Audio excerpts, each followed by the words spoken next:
Diles que no me maten, Justino. Anda, vete a decirles eso. Hola, ¿qué tal amigos? El día de hoy vamos a hablar de una obra literaria que se llama Diles que no me maten, escrita por el autor Juan Rulfo, Juan Nepomuceno Carlos Pérez Rulfo Vizcaíno, su nombre completo.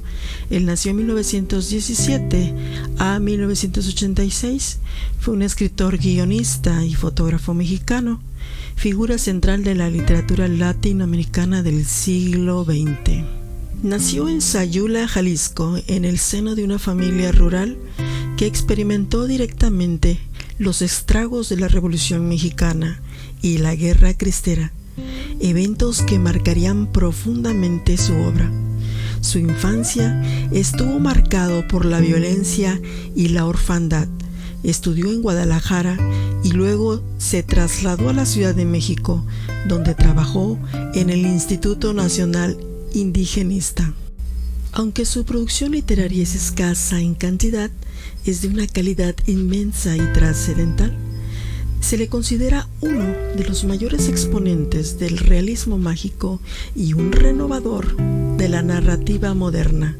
Sus obras se caracterizan por una prosa concisa y poética, diálogos escuetos pero cargados de significado, y la exploración de temas universales como la muerte, la soledad, la culpa, la miseria y la justicia, ambientados en un México rural árido y fantasmal.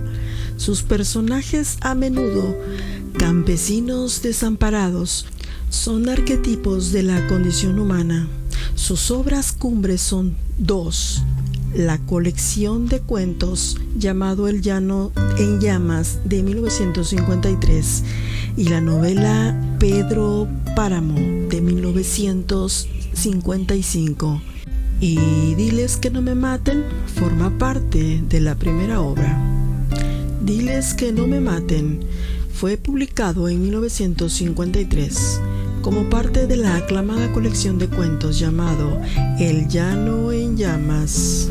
Esta obra se inscribe en la corriente del realismo mágico, una estética literaria que, si bien ancla sus historias en la realidad cotidiana y cruda de aquella época, incorpora elementos fantásticos o maravillosos como parte natural de esa misma realidad, sin generar extrañeza en los personajes o en el lector.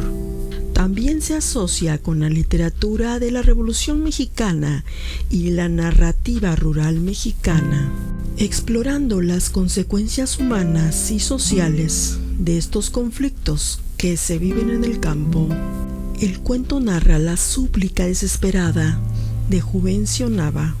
Un anciano condenado a muerte llama a su hijo Justino para que interceda por él ante el coronel que lo sentenciará.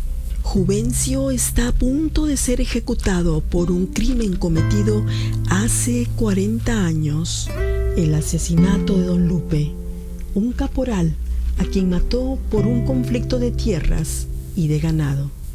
A lo largo del relato, Juvencio, aterrorizado por la inminente muerte, revive fragmentos de su pasado y la culpa que lo persigue. Justino, el hijo de don Juvencio, a regañadientes y con miedo, intenta hablar con el coronel, quien resulta ser el hijo de don Lupe. El coronel, movido por el odio y la sed de venganza, se niega a perdonar a don Juvencio, recordando el sufrimiento que la muerte de su padre causó en su familia. Y finalmente, Juvencio Nava es ejecutado y su cuerpo es entregado a su hijo Justino. Bien, ahora vamos a analizar la estructura narrativa. El tipo de narrador es la persona gramatical. El cuento emplea una tercera persona omnisciente para la narración principal, porque describe las acciones y pensamientos de Juvencio y Justino. Sin embargo, hay un uso extensivo de la primera persona a través de los diálogos. Juvencio suplicando, Justino respondiendo, el coronel explicando su motivación. y los monólogos internos de Juvencio. Ahora vamos a ver el tiempo. El narrador se mueve fluidamente entre el presente de la ejecución y el pasado remoto de Juvencio. El tipo de narrador. Predomina un narrador heterodiegético, externo a la historia contada en tercera persona, que tiene acceso a la conciencia de los personajes. No obstante, en los diálogos y monólogos internos, los personajes se convierten brevemente en autodiegéticos al relatar sus propias historias o pensamientos. Ahora vamos a ver la temporalidad de la trama. La temporalidad de la trama es marcadamente mixta, con una estructura no lineal. Comienza en un presente de la acción, Juvencio a punto de ser fusilado.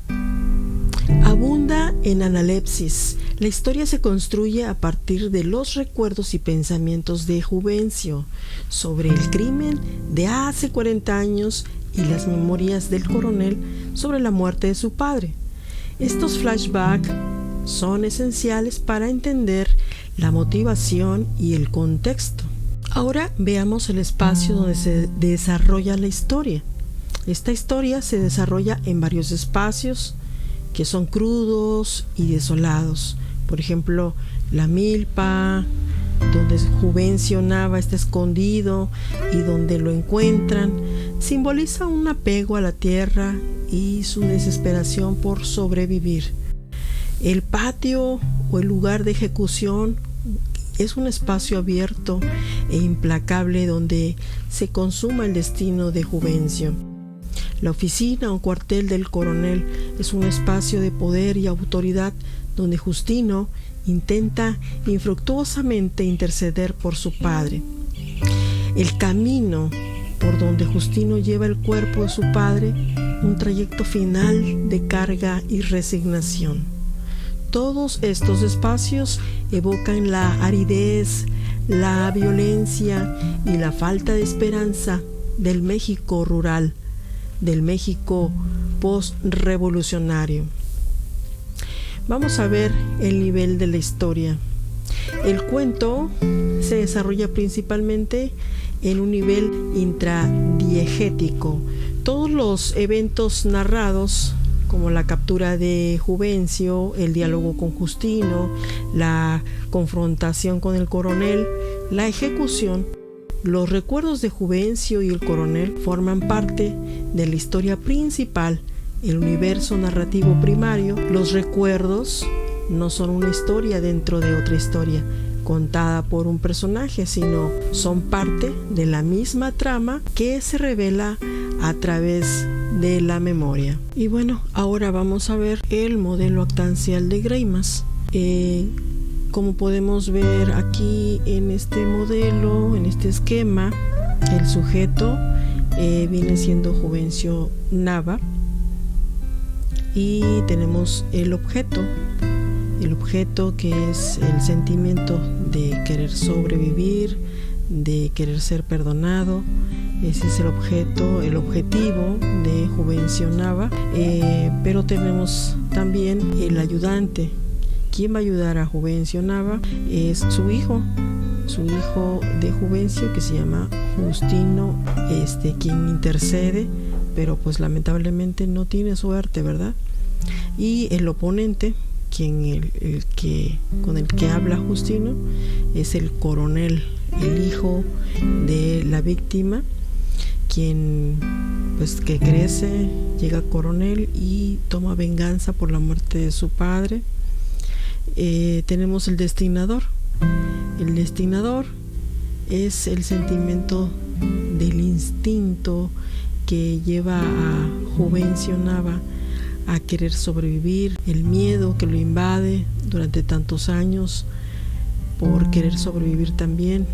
Nunca vivió feliz, siempre tuvo miedo, siempre estaba actuando por instinto también a la supervivencia y tenía mucho miedo a morir. También tenemos por último al destinatario. El destinatario es el que se va a ver beneficiado por el objetivo, ¿verdad? Pero en este caso Juvencio es el destinatario, pero le toca morir en manos de su oponente, del coronel. Entonces ya vimos el modelo de Greimas y bueno, hemos concluido la reseña del cuento Diles que no me maten. Espero que les haya gustado. Yo soy Sandra Guadalupe Luna Moro y nos vemos en la próxima.